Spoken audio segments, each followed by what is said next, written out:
welcome everyone. So it's really a pleasure to have you here on this second webinar focusing on arts-based innovation or crossovers, creative crossovers between artists and companies, artists in the corporate world.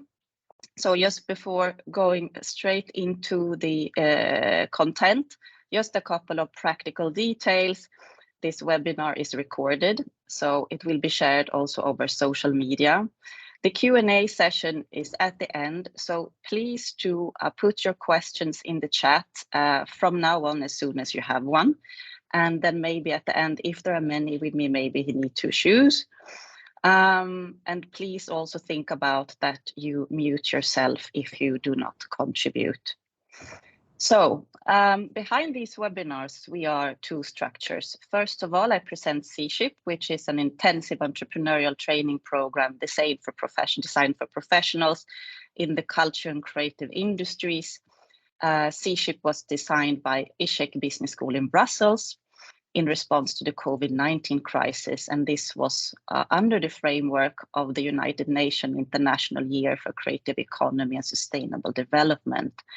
And the C-Ship training program is designed to guide CCI professionals and/or aspirants towards starting an entrepreneurial journey, ensure the financial viability for their projects, develop and/or strengthen the managerial skills for sustainable, thriving and resilient projects, maximizing the societal contribution and positive impacts for their projects. And myself, Johanna Kuzmin-Karavayev, I'm one of the founding partners of Artisans of Innovation. We are an innovation consultancy partnership. And we are really driven by our passion for the creative economy and its capability to drive forward innovations and transformative and disruptive impact. And last year we did a study based on different questions. So can artists and designers play an effective role in the corporate innovation process? Why do not companies seek more help from artists and designers as consultants in the drive for more and better product, process and business model innovation? Why is this practice not more established today? And is this possibly related to the lack of evidence or the lack of case studies that demonstrate impact of such collaborations? So the output of this study was the report Artists, Designers and Business in Cross-Sector Collaboration, Untapped Potential for Systemic Change. And the conclusions from this study fed into the creation of these two webinars. And briefly, I can say that there is no lack of evidence and cases, but there is definitely a lack of connectivity and of awareness. So I am very happy that we joined forces with C-Ship, and thus it's also great to introduce our very interesting speakers who will nicely help us to connect and to raise the needed awareness. So first out is Sandra Boer, is one of the founding partners of Art Partner, an organization established in 2008 with the aim of introducing as many companies as possible to the power of creativity and the other, more people-oriented mindset. She is driven by the enormous power of artists and the impact their artist mindset has on challenges and organizations and civil and society.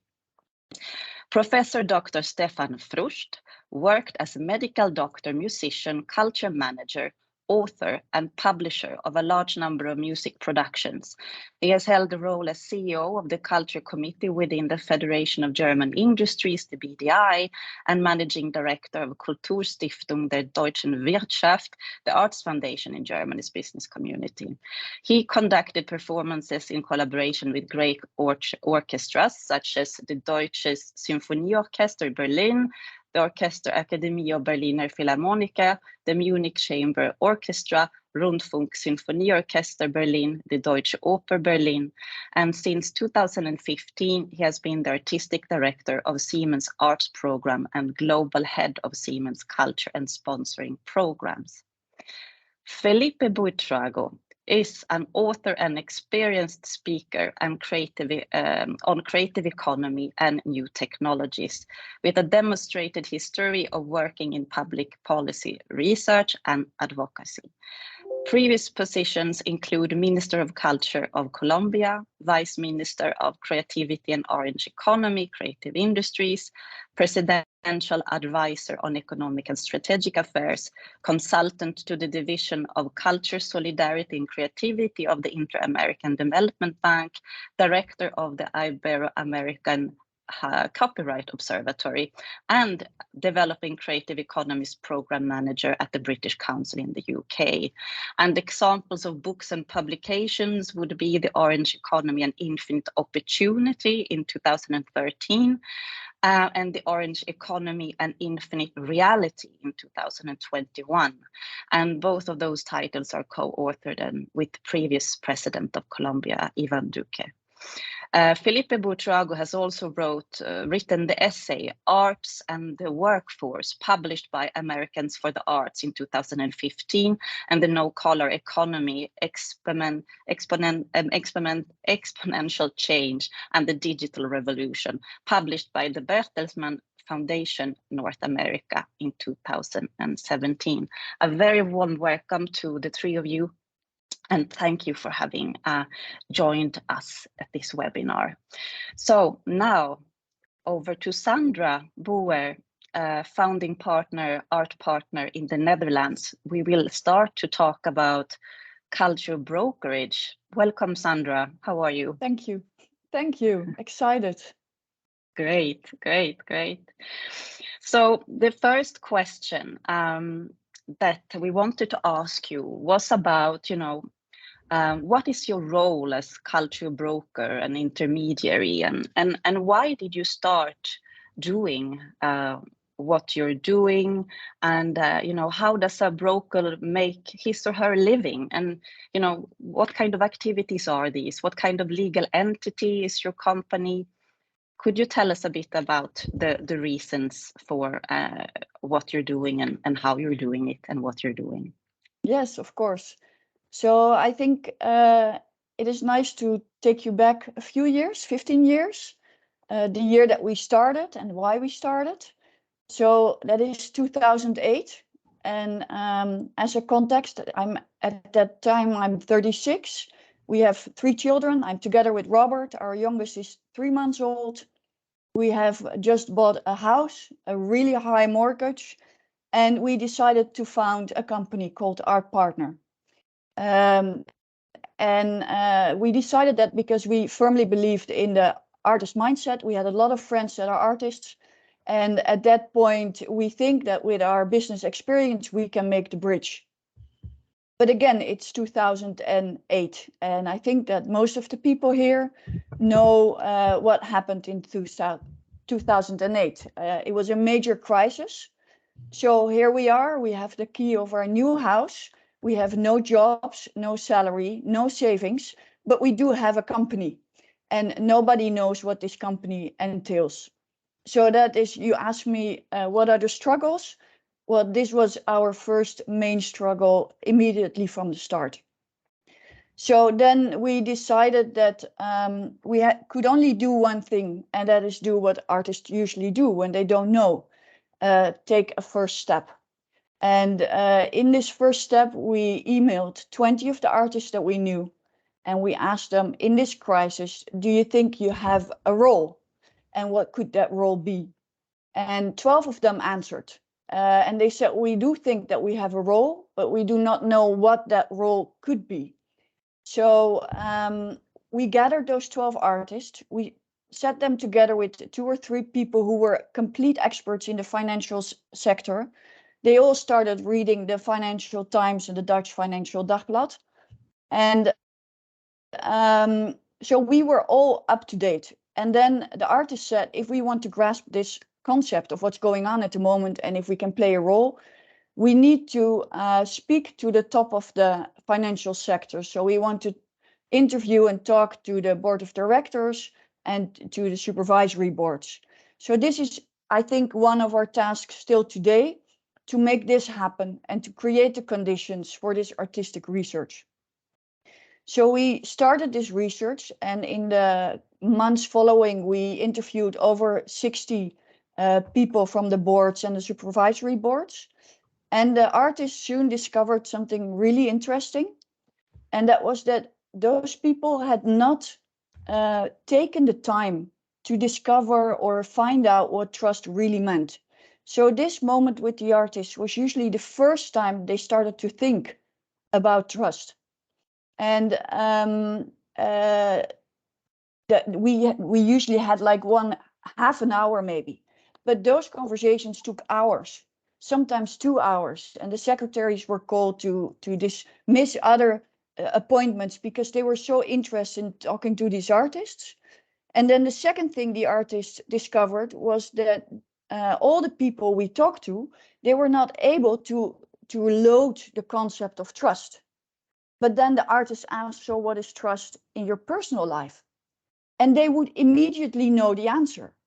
And this was for the artist a really weird discovery, that people in the financial sector at this level could be so disconnected between home and office.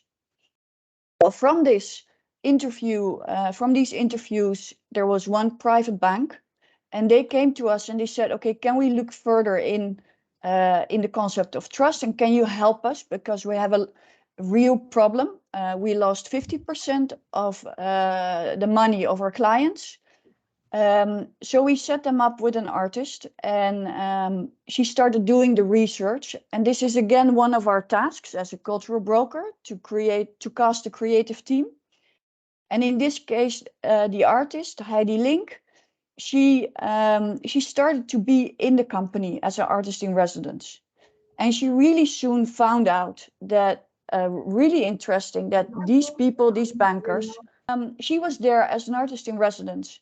And then she discovered that all these bankers, they were looking through the windows of their computers, of their phones, of their iPads, but not through the windows of their clients. So she set up this really challenging question for the bankers. And she said, I need you to do a few things. 1, please call your client. 2, ask them if you can come to their house. Then 3, when you're at their homes, you ask them if you can take a picture of the window through which your client sees the world, which is a really daring and uncomfortable question. But 4, if your client asks you, why are you doing this?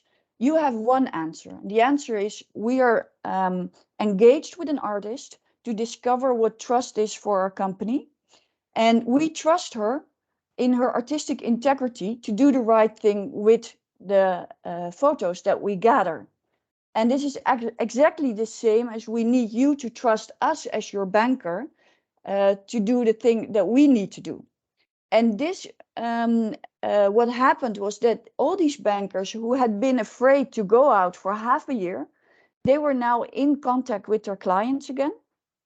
And from a strategic point of view, it was really interesting that 1/3 of the bankers was afraid to go. They did not pick up the phone. 1/3 of the bankers thought it was really scary, but they did pick up the phone and they went to the clients, and it was a really good conversation. And 1/3 felt the trust and the guts of the directors of the board of directors, and they just flew. They said, okay, we can go again. We're allowed to go out. So it has been a long time for our start, but I think it still has a lot of the ingredients that we have in our projects now, where we actually set the stage, we create the conditions, we select the creative team, sometimes one artist, sometimes more. We make sure of the finance. We are like conductors during the whole process. And this is, we have evolved, but it's still exactly the same in a way. Great. And with how many artists do you actually work? You work with many different artists, I assume, and depending on different missions in companies. Yeah, we work with about 40 artists. And some of them they work almost full time with Art Partner. Some of them only once or twice a year, sometimes a little bit less. So it depends enormously on their own jobs. Sometimes they have theater plays or exhibitions and they don't have the time. So it really depends. Yeah. And these artists, I guess, they have their also the regular then artist careers Yes. simply on the side. Yeah. And what is for you the most pronounced positive impacts you see for the artists and for the companies from this practice? Well, I think the most important impact for the artists is that they are taken deadly serious in the role they have in the issues that organizations face, and where we are asked to be a partner. So I think that is, I mean, we're talking all over the world. We're investing hugely in artists, in art academies. And what we have done, I'm not sure if that's all over the world, but in the Netherlands, we have kind of put them aside, like they're a weird kind of species, and they need to be in their ateliers, and they're always poor and really cold. And in a way, I think it's amazing because we have this huge pool of talent, highly educated. So to take them really seriously and to get them involved in all the issues that we face as society and organizations, I think it's the only way to go. So that is one. I think two is money. I mean, we all need to make a living. So it's really nice if you get paid for the work you do. And I think it's for artists, it's really nice to be part of a team and knowing that you're dealing with a question or an issue that is really connected to society and to the challenges that we face, and that you can play a role in that. Of course. And on the company side, what would you say are the most pronounced benefits or impacts? They're different. We last year we interviewed a lot of our clients, and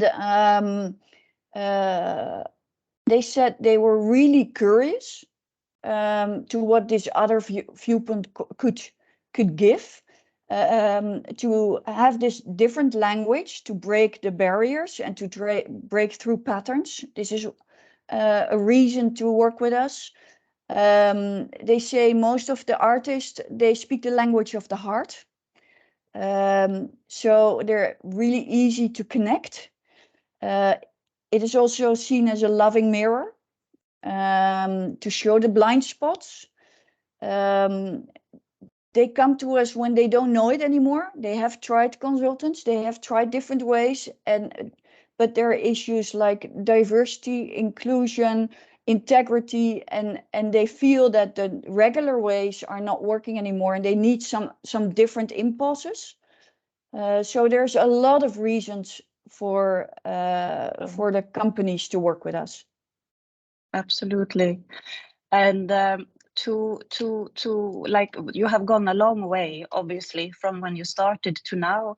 And what do you think, what is needed now? I mean, what kind of support would you need as a culture broker, as an intermediary?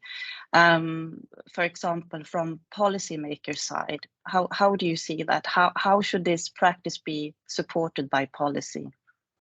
Yeah, I think when we started, we were really firm in wanting to prove that it's so important that companies pay for it. So I think over the years, maybe we had 1 or 2 projects that were subsidized, but all the other projects were paid for by the organizations that we work with. But what we would really love is rumor around the brand, just the idea of working together with artists and actually partnering up with them, that it's an option that will be really important. I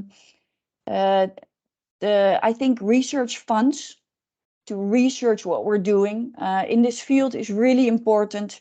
To make it normal, I think policymakers should set an example so they can hire artists, they can work together with artists, and share those experiences. And I think to gather cases around the world and to make sure that they're public, that they're publicized, that there's attention. So for for us, we always say that we work with leaders with guts. I mean, these are leaders that are really able to step into the unknown. They do not know the result in advance. So it's nice if they read about it in the paper or in publications or whatever. So because it brings them it gives them the idea that it's possible, and it will. So I think that's most important. Absolutely. Thank you so much. That was already many things. I think it was very good what you said, that, you know, to proceed with a good example and work with artists directly is also a very good that would be really thing nice to keep. Yeah. So, you know, thank you so much for that, Sandra. Times go so quickly, and we will probably be able to come back to you a bit at the end in the Q&A.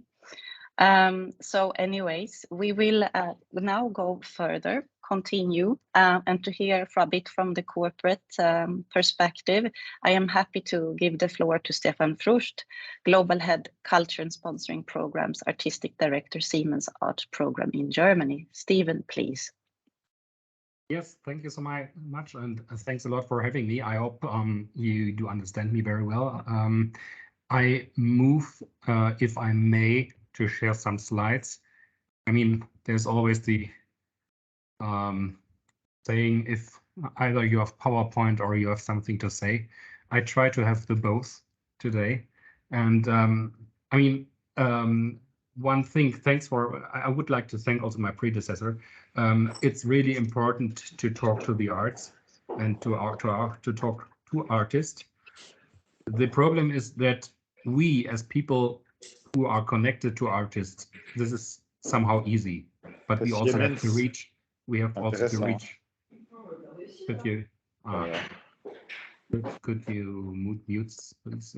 So, in my opinion, it's very important also that we reach those ones who don't have a chance to work with artists or to talk with artists, because the power of the arts is something which has to be learned somehow and experienced. And this is also what we try to do, because the world without arts is very poor, and we have to make sure that everybody can participate. So having said this one, I would like to start here. Just a moment. Okay. Well, first thing I would like to say, I mean, if you think of Siemens, probably you don't think about an arts program about artists. Mainly you would think about, I don't know, dishwashers or something like that, or kitchen machines. But if you have a look to Siemens, you will see immediately that we are not only 3 companies now. It's not only Siemens Industries, but it's also Siemens Energy and Siemens Healthineers. So 3 companies as the leading companies. I belong to the Siemens AG, which means the leading tech company. And but there's much more. Siemens has also 7 foundations worldwide in South America, so Argentina, Brazil, Colombia, US, France, Denmark, and Germany. And then we have the arts program, and we also have the Siemens Caring Hands organization, where I also am board member of, so that covers social programs. So, and my function is to lead the arts program as artistic director, but at the same time to lead the team of CSR and who are caring for the contributions for society and social education or environmental stuff. And the third one is to be in the board of the foundations and also being head of and board member of Siemens Caring Hands, which covers all the disaster reliefs. We started with COVID. And then some floods and earthquakes, and now Turkey, and of course the Ukraine topic. So you see, it's very comprehensive. The art is very important and very close to my heart, but I also have to care for the social, the educational, and other topics which are important. Then, because Siemens is a company that, I mean, it's 300,000 people working there, so it's almost like it's a small, medium-sized German town. So, and these kinds of cities also have, I don't know, swimming pools, cinemas, and theaters. So also Siemens has to offer something to contribute to society. This is my deep opinion. And those ones, like Google, Amazon, Webspace, or so on, they don't. And this is why I really complain. They not only taking the data of the people, they almost don't care for societies. And I think we either have to pay the people, lots of people, and the other thing is that we have to make them have to be a part of the society where we are dealing with. So, and this is the very opposite and the very difference from Siemens compared to Google or some other tech companies who really don't care so much for the societies. Okay, but why the arts? You can see it here. Why arts and culture? I mean, I don't want to go through the slides. I will definitely avoid this. One thing only, I think with the arts, everything is starting, because art is kind of freedom to think and to develop something. Remember cities developing. If normally in cities like Berlin or London or the big cities, you start with bad and cheap areas somewhere at the outskirts. Nobody would like to be there. First, people who are discovering is the artists. They go there and really make a change. Afterwards, after the arts, then they're coming some agency around. Then third one is some companies and some NGOs. Then the politics, and at the end, the banks. So, and then the whole quarter has developed. So, but with the artists, it all starts because they may give a chance to change the whole areas. And so Siemens is very much believing that creativity is important for survival of companies. And this is why Ernst von Siemens, who was one of the founder, he was very much in the arts and in the music, because he thought it's true, if we listen to artists, then we know what the time, the present is about, and what the problems we have to focus, because arts is somehow the language of the present. And so Ernst von Siemens also founded an Ernst von Siemens Music Foundation and an Ernst von Siemens Arts Foundation, who are very, very popular. The Ernst von Siemens Music Prize is somehow considered being the Nobel Prize of the music. And and you always could ask Ernst von Siemens, what is the difference between a Karajan recording and a Celibidache recording? He was aware of that. And I think this knowledge in current manager careers is missing, because they don't know so much anymore about arts, about culture. So we really have to make sure that we don't reach only the children with the development programs or the seniors by giving some tickets for free, that they go to the opera, they go to the museums. No, we have to also reach the people in the middle, the families, the managers, the teachers, people who are working from 9 to 5, as well as those ones who are working more. They also have to get time to get access to the arts. So I will leave that one. Coming to the Siemens Arts Program, just some history. It was founded in 1987 after Ernst von Siemens has sold the Deutsche Grammophon, the yellow label, which belonged to Siemens, to other companies. So, and with this money, we thought it's necessary to do some arts on our own. So the Siemens Arts Program started first with somehow photo programs. We actually don't have an arts collection, because that's not the way of creativity we would like to mention. But some projects with the Düsseldorfer Schule, Becher, Struth, and Gorski, and so on. And later on, then it started with some own projects. We 2008, this Into project, where we really examined how urban regions or cities are sounding, and we empowered some composers to go into some creative and big cities to figure out how the cities are sounding and make some compositions of it. So and of course, we always tried to use our employees as the audience, which we still are doing with our concerts, our corporate concerts, and our exhibitions. So I don't go into the detail, but 2015 I took over, and we just established more operative stuff, which we do in the fields of mainly music, which is classical music, and visual arts, which is contemporary one, and cultural education. Those are the three elements, the three pillars of the Siemens Arts program. And this is what we do to focus, because of course we could do much, much more, but also Siemens has only limited resources. And just to give you a small idea what that means in the field of music, we are main partner of the Salzburg Festival, which is probably one of the biggest one in the world, and with our public viewing, and the Siemens Festspielnächte, which is one of our most frequented events there, with 70,000 people per year. We have a really big appearance there in Salzburg downtown during the festival. But also right now, if I look next door to my office, there's the stuff of Namibia Opera. They are just creating the staging and the scenery of their Namibian Opera, first opera, which will be performed in autumn here in Berlin.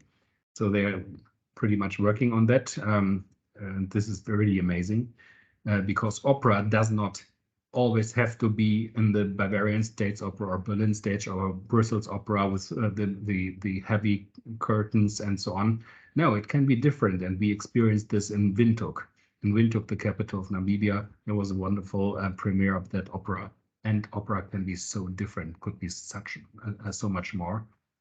And then we have our Siemens Opera Contest, mainly in Istanbul, and probably not so many of you guys will consider Istanbul as the city at the capital of opera. It's definitely not.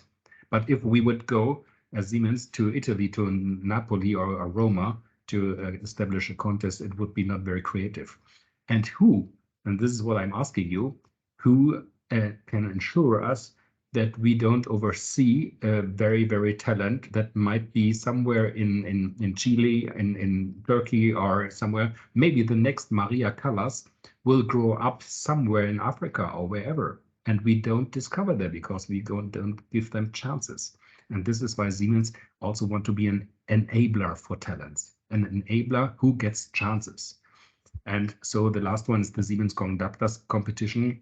So we always make a competition to choose very good talent conductors for being the assistant conductor of Berlin Philharmonic of Kirill Petrenko. And of course, this is very high level.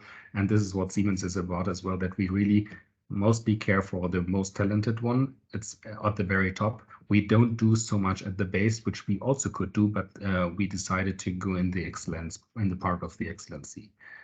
Same with artists. We don't have an art collection, that's what I already mentioned, but we do work with artists to develop something, to develop arts in special fields. Like in our headquarters with Georg Baselitz, we worked 1 year with Thomas Struth, who came to us and went into our archives and seeing what Siemens over the history was about. And so he really started to do some photography installations to illustrate the Siemens history. Same with Daniel Liebeskind and so on. I don't want to go into the details. And we also would like to find, so to say, new formats, for example, to illustrate classical music with visual parts. Who tells us that the concert of the future does not have somehow visual elements in it? At least we would like to try it. At least we would like to give them a chance. At least we would like to try some new formats. This is interesting to see, and I'm sure one day we have different concepts from that ones we know at the present. very interesting, and this is the last pillar, is the cultural education. Of course, it's important to educate people and give them the chance to go into the arts. What we do, and what I personally do as being a conductor, we do conducting workshops with managers and with decision makers, because it's very important to get them off the comfort zone. And I can tell you, if I let them conduct a real orchestra, they get a very, very different view on what artists have to do, have to know. So that means they get more and more respect of what artists are doing, so that they learn arts is not entertainment. Arts is not just for fun, having some good stuff in the evening, like Haydn did several hundred years ago when he wanted, when he was asked to write some serenatas for entertaining the kings, the King Esterhazy. That's not what arts is about. Art is part of your heart, of the human, of the mankind. And I can tell you, some managers who have in their teams 3,000 people, sometimes they cannot count from 1 to 3 if they are standing in front of an orchestra. But this is very, very nice experience, and I do these kinds of workshops also in universities and in the US and so on, because I really believe in this kind of physical education and artistic education. Also to do improvisation workshops with acting and so on, if you really want to. My experience is, if we do in Salzburg Festival, before this opera, we practice with managers and with leading people, with leaders. We practice this opera and some scenes to play it. Afterwards, they see the scenes so different, and they are really waiting for, when is my scene coming? When when I killed those king there on the stage, then oh yeah, now's the moment, and they are really very happy to see that. Yes, this was our scene program. Last thing is on the digital field, which of course Siemens is about. I would like to focus on one thing, the Victor Ullmann project. This was something interesting, and with this production we won the Opus Classics.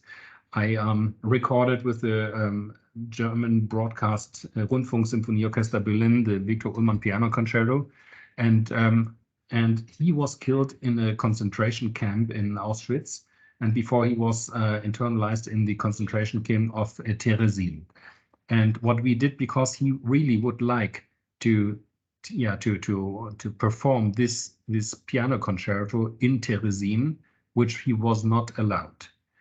And what did we do? We went there to Terezin and we recorded somehow the sound of that part where it's called Magdeburger Kaserne.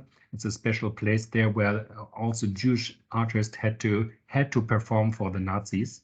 They were forced to, and we measured the sound of that location, and then we transferred this digital sound on this recording in Berlin, so that we really tried to create a re-premiere of that concert, which the composer was not allowed to realize. And this was very difficult because it's hard to transport sounds, but with a special technique we were allowed to do. And so we are doing things like that. We are very complicated, so sometimes we work on those projects 2 years and more, but it's worth to do it. We go very deep into the details, but to create something new. Yes, and this was somehow it, to just give you an overview, and because in advance I was asked what is the impact of our work. I think you asked me those questions. Well, there are so many impacts it has, but of course it has an internal and external impact. For us at Siemens, of course, we get inspiration, and our audiences, our people, our engineers, our IT experts, they get inspirations from our work. And externally, of course, we would like to make the world for a better place for supporting arts and culture. And believe it or not, but arts and culture is belonging of our identity.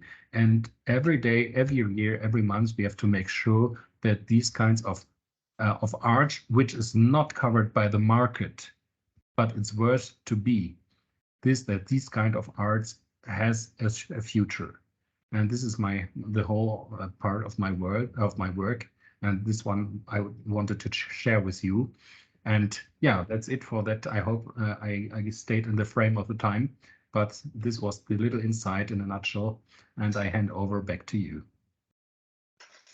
Thank you so much, Stephen. Well, I'm so happy that we took you as an example in our publication last year. You have really proved that and more even today.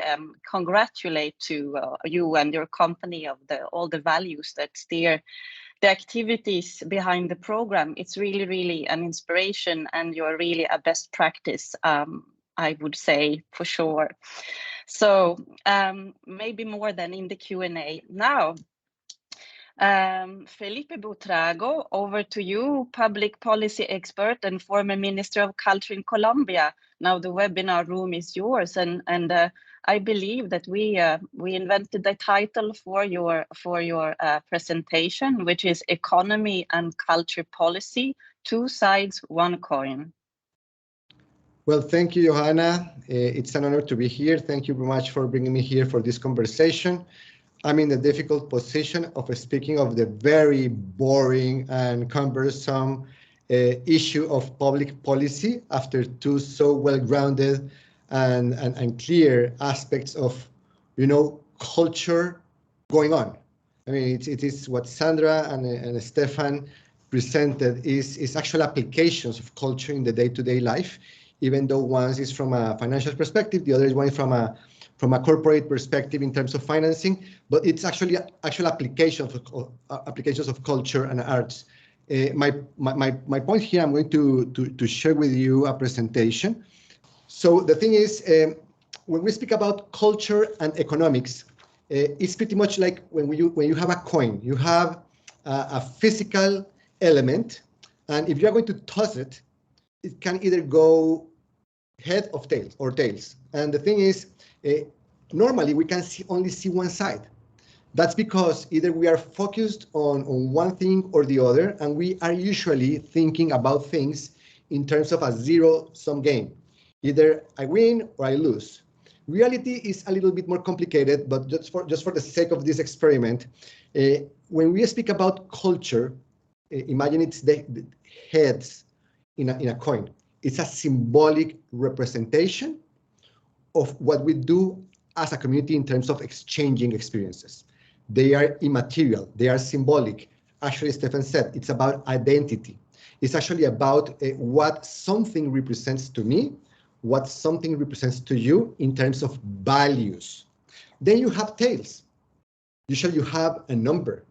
You have a mathematical representation of what that coin represents, which is economic, is commercial, is what we trade in terms of not symbolic, but actual practical value. Is how much you think something represents in your life, in the sense of, this is this many hours of work, or this is as many, cars, notebooks, lettuces, onions, whatever.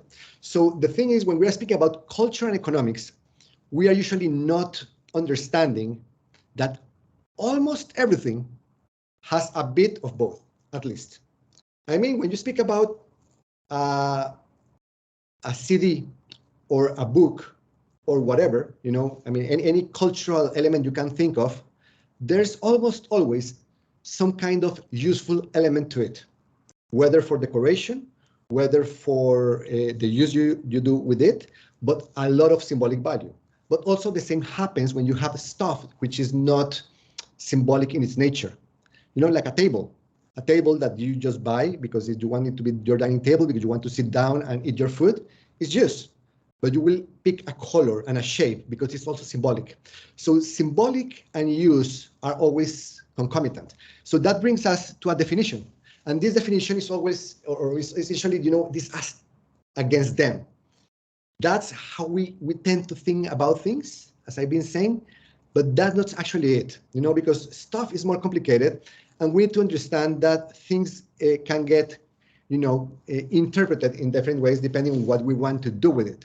So don't try to read on this definition of the orange economy or the creative economy. This is mostly for my guidance in this conversation. But the thing is, when you move specifically to the creative economy, you have to try to pick a definition of what you are trying to define in order to make a policy, to make an investment, to make a development in a community or a region. And that means you have to understand what you're talking about. You have the whole of it, which can be a lot of things, but in our studies, you can come to two broad definitions. One is the cultural economy, and the other is the creative industries. When you have the cultural economy, you have a lot of activities, some of which are arts and heritage. You have the very common artistic expressions, paintings, sculpture, theater, dance, also gastronomy, expressions, crafts, many things related with how you educate people around culture and arts. But you also have something that we call the conventional cultural industries, where you have, the publishing industry and the music industry and the film industry. But you think well about them, they are not entirely, about arts and culture. They are also about entertainment. And when they are about entertainment, they also get into the realm of the creative industries, which combine these conventional cultural industries with activities such as design, content software, news, communications in general, advertising, fashion, So what I'm trying to say here is a definition of what the creative economy is very hard to come by, because it all depends on what's your purpose. And the same happens with everything in terms of public policy from an economics perspective. You need to define what you are talking about. So you have to be very conscious of what your objective, because it's not about what you want things to be, it's about how reality behaves and how you want to try to transform that reality for a specific purpose. And that brings us to the next part of this. We need to understand context. It's not only about what is the creative economy, it's what is the creative economy today. In the last 250 years or so, we have been involved in 4 industrial revolutions. If you want to go back in time, you will find also another 3 to 4 different times in terms of how economy works. You go very far back in time, we were all hunters-gatherers. That means the only way to survive was just going out, and catching something to eat. And it was either hunting or picking stuff. Then we come up with agriculture about 8,000 years ago. And for a very long time, this agriculture with some mining based entirely on labor, hard work, was the only means for societies to develop some kind of sustenance. And that was pretty much sweat as an equivalent of wealth. Over time, we became more civilized, and we came up with cities and other political organizations, and we started to create handcrafts and some sort of industry. But on all of these times, up to 250 years ago, pretty much everything, not everything, but almost everything, was defined in how much people and land you were able to control. But since we realized that ideas and technology could be harnessed in terms of how we transform elements in a very special way, we started to become more wealthy. And the first industrial revolution was about harnessing the power of water in the form of steam first to replace the strength of our bodies and of animals. Then we realized that we could decentralize that power through the combustion engine and electricity. So we could move around introducing power for agriculture and for manufacturing. Over time, pretty much at the middle of the 20th century, we realized that if we were very smart and able to overcome certain difficulties in terms of miniaturization, we were able to do electronics. And we came up with computing. And computing pretty much signify a revolution in the sense of communication and making things in a very interesting way. It allowed globalization in the way we live it today, because otherwise you will not be able to share patterns, plans, and purposes in real time in the way we do today in order to have global chains of value. But then we have the last 20 years, 25 years, which is very interesting because it's very volatile. But we have like a Cambrian explosion of innovation in sense of many, many technologies. We have the Internet of Things, we have genomics, we have 3D printing, we have vertical agriculture. We have pretty much a reinvention on how things are interpreted for each one of us.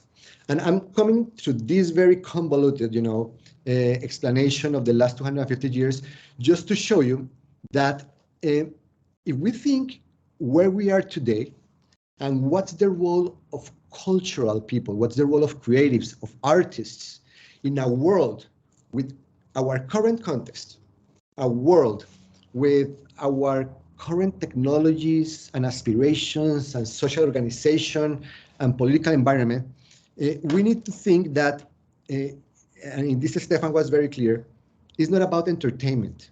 What's the role of the artist? What's the role of the creative?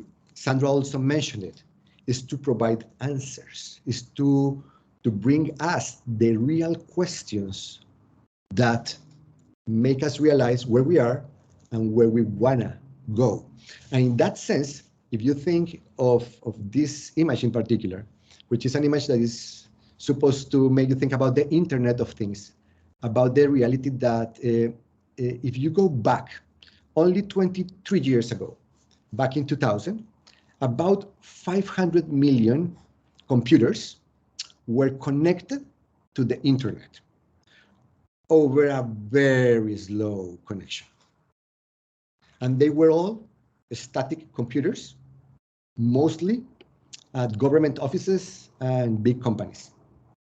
Today, we have over 50 billion devices connected to the Internet, which is pretty much 7 artifacts per person in the planet, and almost 16 artifacts per person connected to the Internet. Most of these artifacts are mobile. They are not fixed in a position. They mostly belong either to individuals or are part of a relationship between individuals and companies. This is the Internet of Things. And if you think forward this proposition, you will realize that the more prevalent digital technologies and the Internet of Things become, the bigger of a role of a creative in our day-to-day lives. That means if you are thinking public policy for culture and arts in the future, you have to start thinking about how come these many devices, which by 2050 are going to be around 1 trillion, are going to be defined by how creatives and artists define our relations go by. How they do that? They do that through language.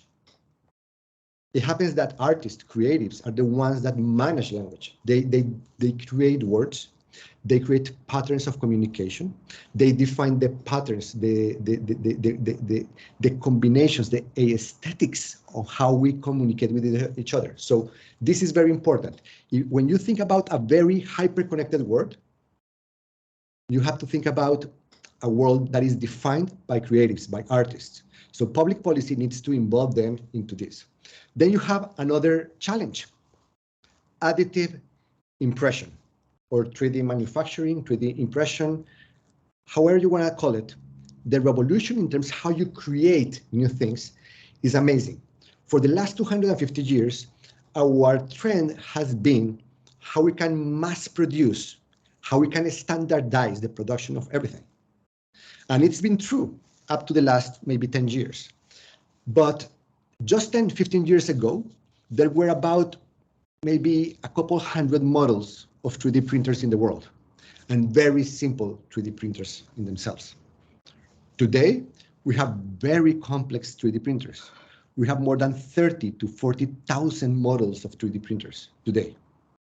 And the the objective is maybe, this is something still to be realized, but maybe by 2030, a 3D printer will be able to print down a smartphone on itself. And consider that a smartphone today has several microchips, and every one of those microchips has at least 10 billion transistors. So the complexity of what has been, what we will be able to customize is amazing. And then again, just when you think about the sheer amount of devices connected and how we're going to manage our communication through those devices, the shapes, the uses, the customization of a lot of things are going to come from creatives and artists. At the very same time that we are automating a lot of very risky and difficult jobs in the mining industry, agriculture, and other areas, we are going to demand more and more people devoted to create very specific and very personalized appropriations of what we can create with these new technologies. What we are looking forward is to the resurgence of the artisan.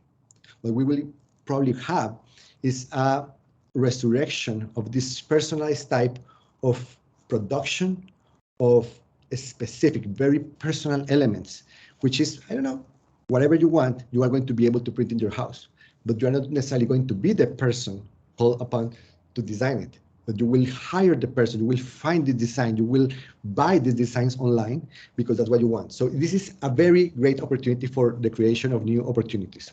And finally, another thing we have to think about in terms of public policy, another big macro trend, is mobility. Creatives live pretty much wherever they want, and they tend to vote with their passports. So creatives move around, and depending on which environment is more conducive for them to experiment and to be creative and to be, you know, quirky and to be uncomfortable. I mean, you know, a very good element, a very good trademark of a creative is to challenge established knowledge, established behaviors. So whenever they will find tolerance and a space to freely and safely exercise this behavior, they will move.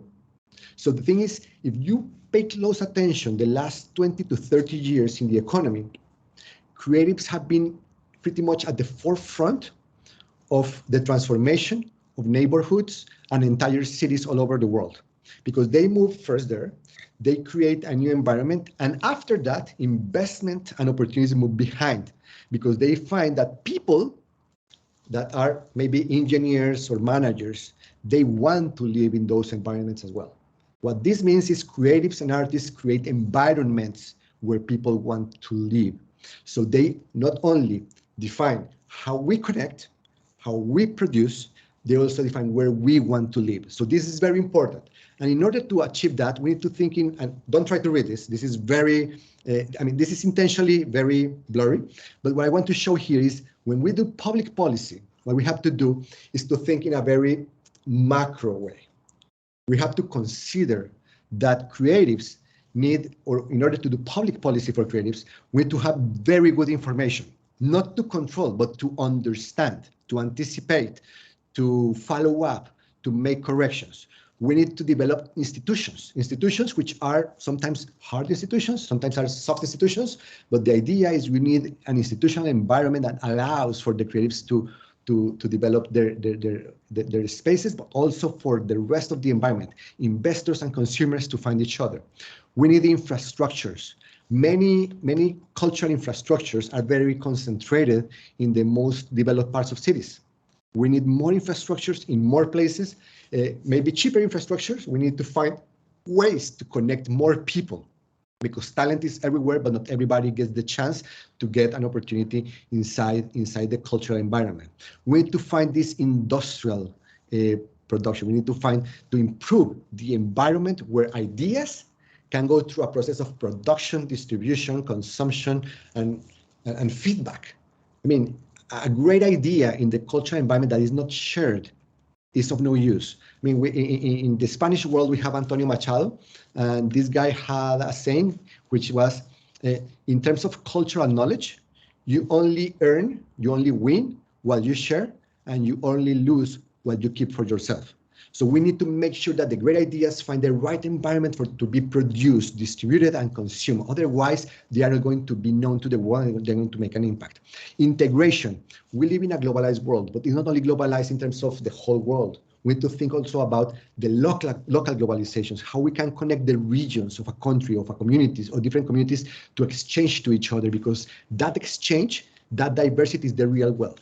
We need to think about inclusion, because I mean, culture means you are building the fabric of society. Exchanges interweave to each other, and that creates how we connect to each other. And finally, inspiration. It's about education, providing school children, that the opportunities, the models to follow and the models to reject, the models to challenge. Otherwise, we're going to be static, and what we need is to keep this rolling. This is a virtuous circle, and we need to understand it like that. And you have to think short term, medium term, long term. This is not, I mean, you cannot do this thing in 1 year. You have to think about decades of development. And finally, we finally live in a world where these two worlds, I mean, these two faces of the coin, these two sides of the coin can get together, because we have the creativity of our artists, our creatives, our most, innovative people, crazy people, and we have the most, like box people, managers, engineers. But the thing is, they are getting closer together, and when they get closer, amazing things happen. Production of new things come forward, new ideas. This cross-fertilization of worlds is actually great. So the thing is, you have to stop thinking about culture and creativity as two sides. It's one coin. And the thing is, when it's in the air, this is actually a quantum phenomenon. It's either way, and it's always going to be either way. And what you have to do is to understand that it's not business or culture. It's business and culture, and it's not bad for one another. They both challenge each other, and they both build the world we are going to live in for the next centuries. Thank you very much. Thank you so much, Felipe, for contextualizing this practice in the creative economy perspective and then from the policy perspective. That was really great to hear, and it's really inspirational to go back and think about what Sandra was talking about, and we of course directly understand it when we listen to you. When the artists come in and give that answer or find out something in the company that the staff for the company was not aware of.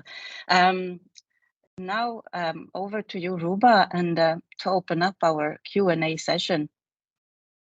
Yeah, thank you very much, Joanna, and many thanks to our brilliant three speakers. Actually, Sandra, Stephan, and Felipe, you managed to visualize how the sectoral collaboration and this cross-fertilization was a very interesting and rich playground to show the role of artists as a trigger of new patterns, but also as an active role to inspire, trigger curiosity, probe, and provide answers. I was wondering, I would like actually to pose a question to the three of you, and I was wondering how we all together change the narrative about the role of the artists in policy, in corporation world, but also within the culture and arts sectors. Who's responsible for that? Everybody. I mean, it sounds like an easy answer, but it's not. I mean, certainly from the perspective of policymakers, policymakers are mostly orthodox. And I'm an economist, so I know what I'm talking about. It's very hard for economists and for people who have backgrounds in finance and in thinking about mathematical models to come to understand how something as ethereal as aesthetics and philosophical thinking and existential questions have something to do with development. But because I have been in both sides, I know it is important for people in the policy side to understand that part of the nature of communities and of society in order to bridge a gap. But there's also a big responsibility on the side of creatives and artists, because you cannot go forever thinking that everybody owes everything to you. I mean, artists and creative have a great responsibility with everybody. And part of it is understanding that, yeah, I mean, your purpose may be not commercial in terms of what you are trying to do with your creativity, but you do have a utilitarian responsibility in making the world better. And that means understanding that resources are scarce and that you are not the only game in town. There are many other necessities in terms of health, in terms of education, in terms of housing, in terms of transportation. So either you want to keep a very small piece of the pie for whatever some people somewhere decides it's okay to spare some change to spare for creatives, or you make yourself useful and you bring art and creativity to what people needs in everyday part of the life. That does not mean dumping down creativity. That does not mean forsaking the importance, you know, of the difficult questions. It's actually, if you want to have the difficult conversations, bring them to education, bring them to health, bring them to transportation, bring them to housing. What about fixing, you know, elements of how we live, in terms of how we design communities, in terms of how we furnish our houses, in terms of how we construct our neighborhoods, in terms of how we can make education more for critical thinking and less about indoctrination. That should be a very important role for creatives, and there's a lot of role for creatives.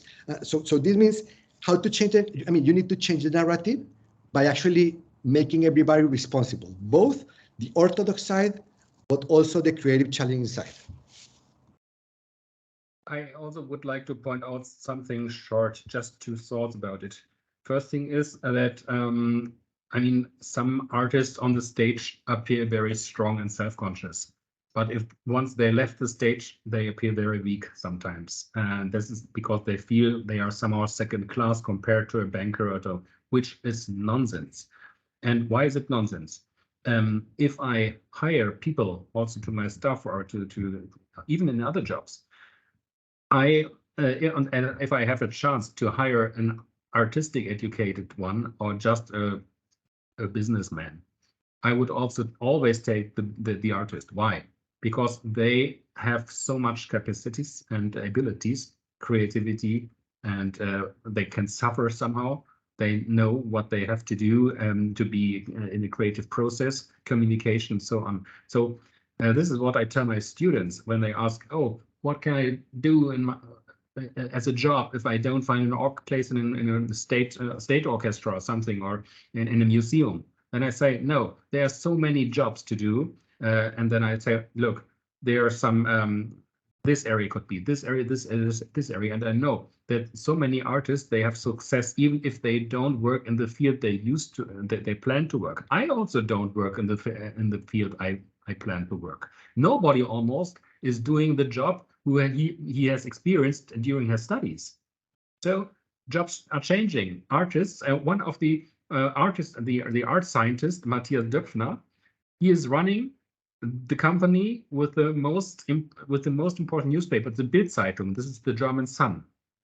He comes from the art side, you know, and so this is the one. You could be much more self-conscious about what we are doing as artists. And the second thing is, have you ever asked someone what he wants to study once he finished his or her career in jobs?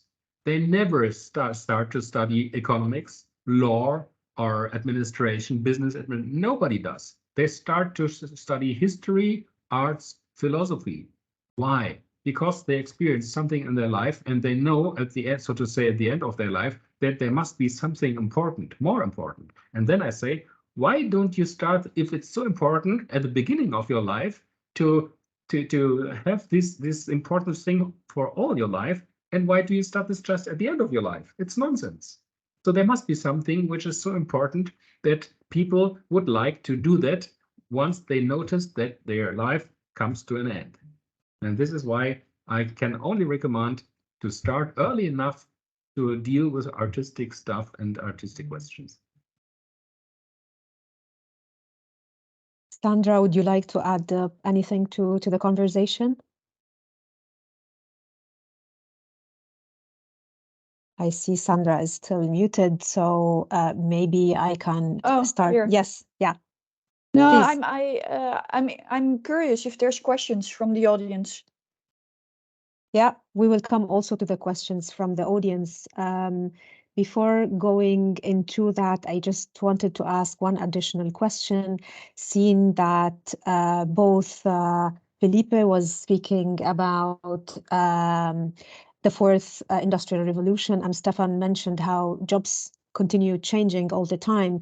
So since we are in 2023, which was called the European Year of Skills, what are, in your opinion, the needs in skilling, reskilling, upskilling for artists, for policymakers, and for the corporate sector in order to enable this cross-sectoral collaboration?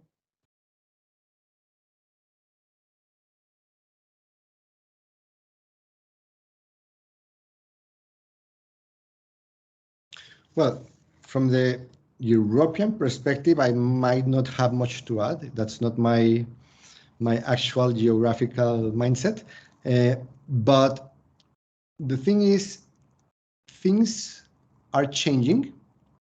And when things are changing at the pace they are changing for everybody, it definitely has to make everybody think about what's changing and to act accordingly. At the same time, many things are not going to change that much. That's contradictory, I realize. But the thing is, our social interactions, our social inertia will keep many, many things stable. At the very same time, many new skills are going to be required. Many of these skills are not going to be demanded from creatives, are going to be demanded from other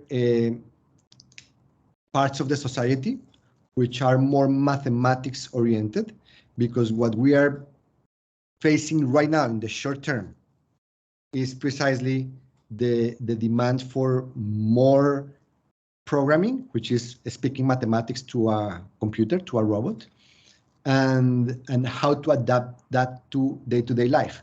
But then go back to my argument.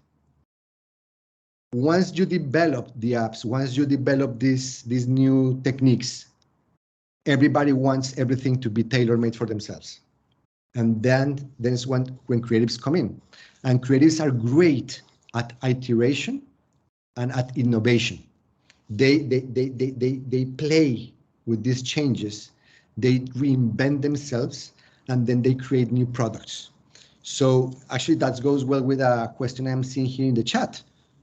I mean, when Gutenberg brought the mobile types printing to the West, it created a new industry. In many ways, it was the first cultural industry. And at first, its impact was minuscule. I mean, in the first 50 years, it changed nothing. But in the next 50, it changed everything. And many things, what happens today is the first 5-10 years of a new technology change nothing in terms of how we relate to each other. But then the next 10 years, it changed everything. Think of the first decade of this century. Pretty much everything we have today, we had back then. Mobiles, smartphones, social media, but the 2000s are very similar to the 1990s in many social ways,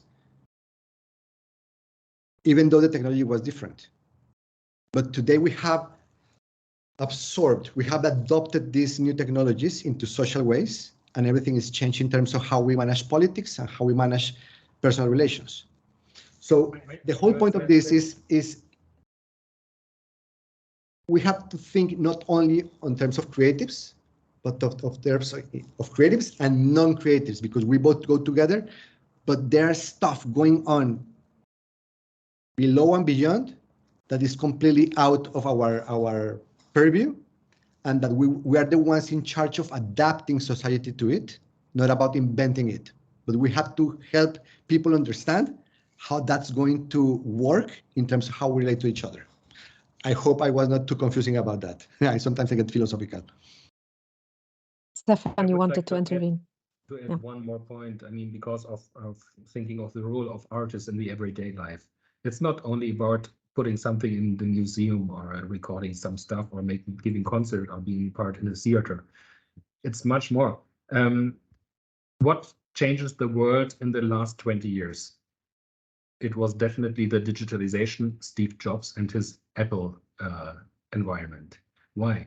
But what did he do? He used this MP3 technique to bring it to the market, but this was not his technique. You know who developed it? It was developed for the music industry. The musicians, the artists wanted to take their data, their songs in one portable something in their pockets, not to carry the whole computer with them. No, they wanted to have a small thing and not that silly Walkman with playing with tapes. No, he managed to press the data in a small thing, and then we got the iPod.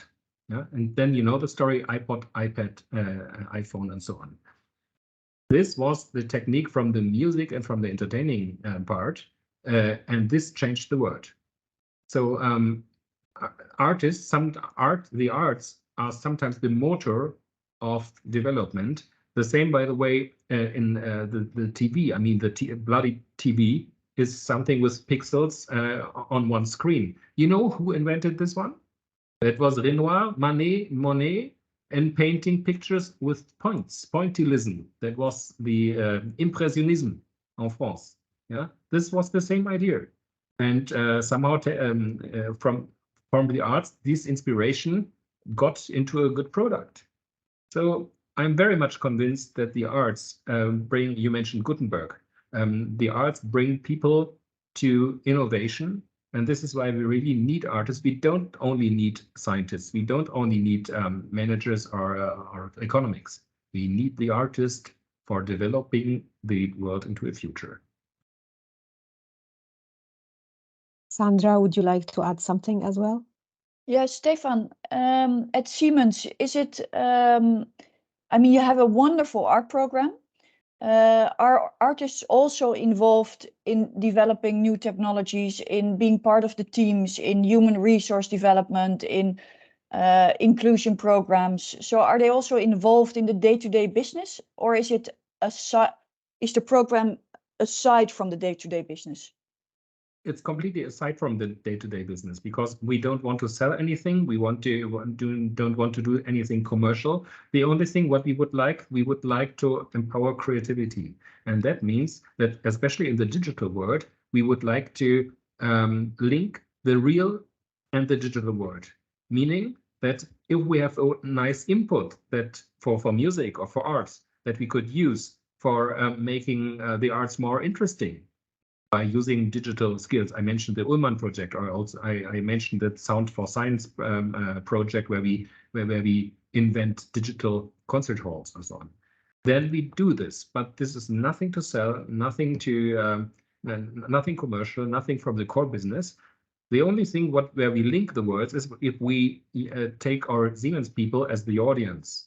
If we do concerts, lunch concerts, competitions, or so on, then we invite our people, of course, to get in touch with them, because I mentioned before that sometimes we don't reach those target groups because they are working whole day, and we don't want just to reach the seniors and the children. This is why we have to bring the arts into the companies, into the people where people work. Otherwise, we don't reach them. So this is the only interface we have, but no from product line or something. And is it imaginable that artists are involved, hired to co-create with Siemens employees? Yes, not so much with the employees, but with us and with the company. If we invite them, for example, to create something for a special project, for example, we have a huge campus, and the biggest place of Siemens is in Erlangen, Germany. Of course, then we think about how could we make this place here accessible or interesting for people, and then we invite artists and talk about this and make a round table and think, okay, do you have an idea what is missing here? How you could make it more interesting and more attractive somehow. And then, of course, we invite people and artists to discover. And in recent and in former times, we also invited people to come to our working space in the companies where we have our power plants or so on, that they get ateliers there, that the workers, the blue collars, get in touch with artists to somehow to see how they're working. But we don't do this anymore so much because of security and issues. But still, we try to have the interface with artists as much as we can. Thank you very much for your insightful answers. I see in the chat box that some of the questions were answered. Actually, Sandra, you answered the question of Robert, which was related to your presentation about the experience with the banks in 2008. And I can see there is a message from Krista to Felipe, thanking you for your feedback. And Felipe, you also answered to the question of Christian Ost in your presentation. I was wondering if anyone else feels like posing a question directly to our three speakers. If yes, please unmute yourself and ask your question.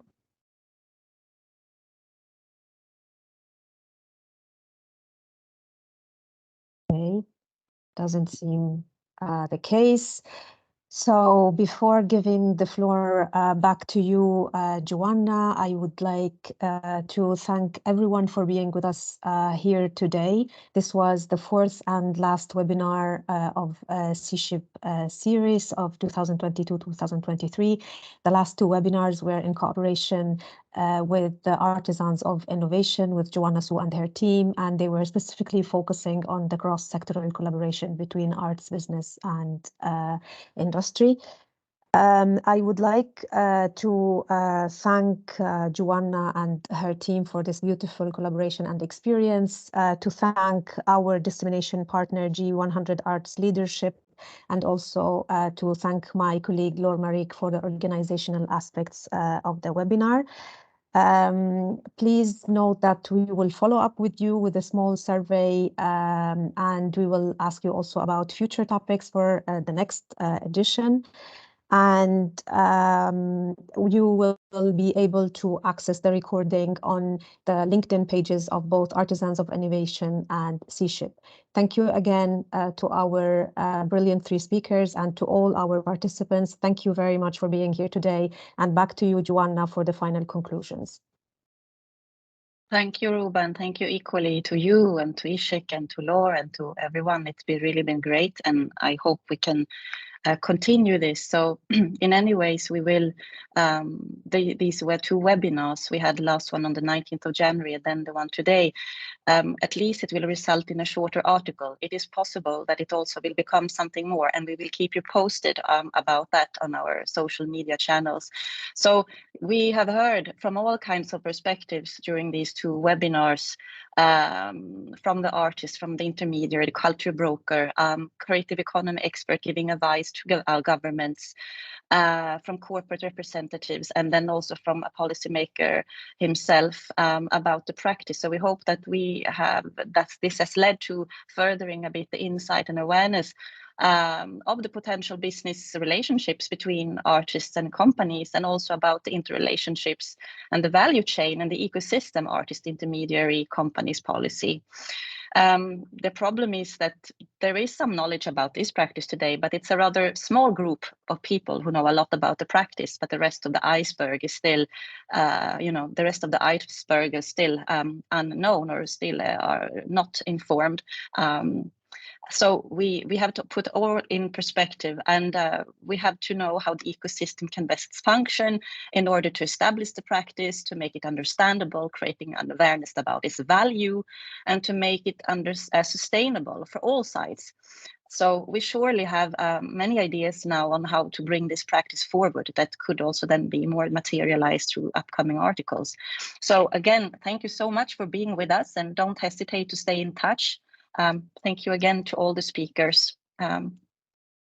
Bye for today. Thank you.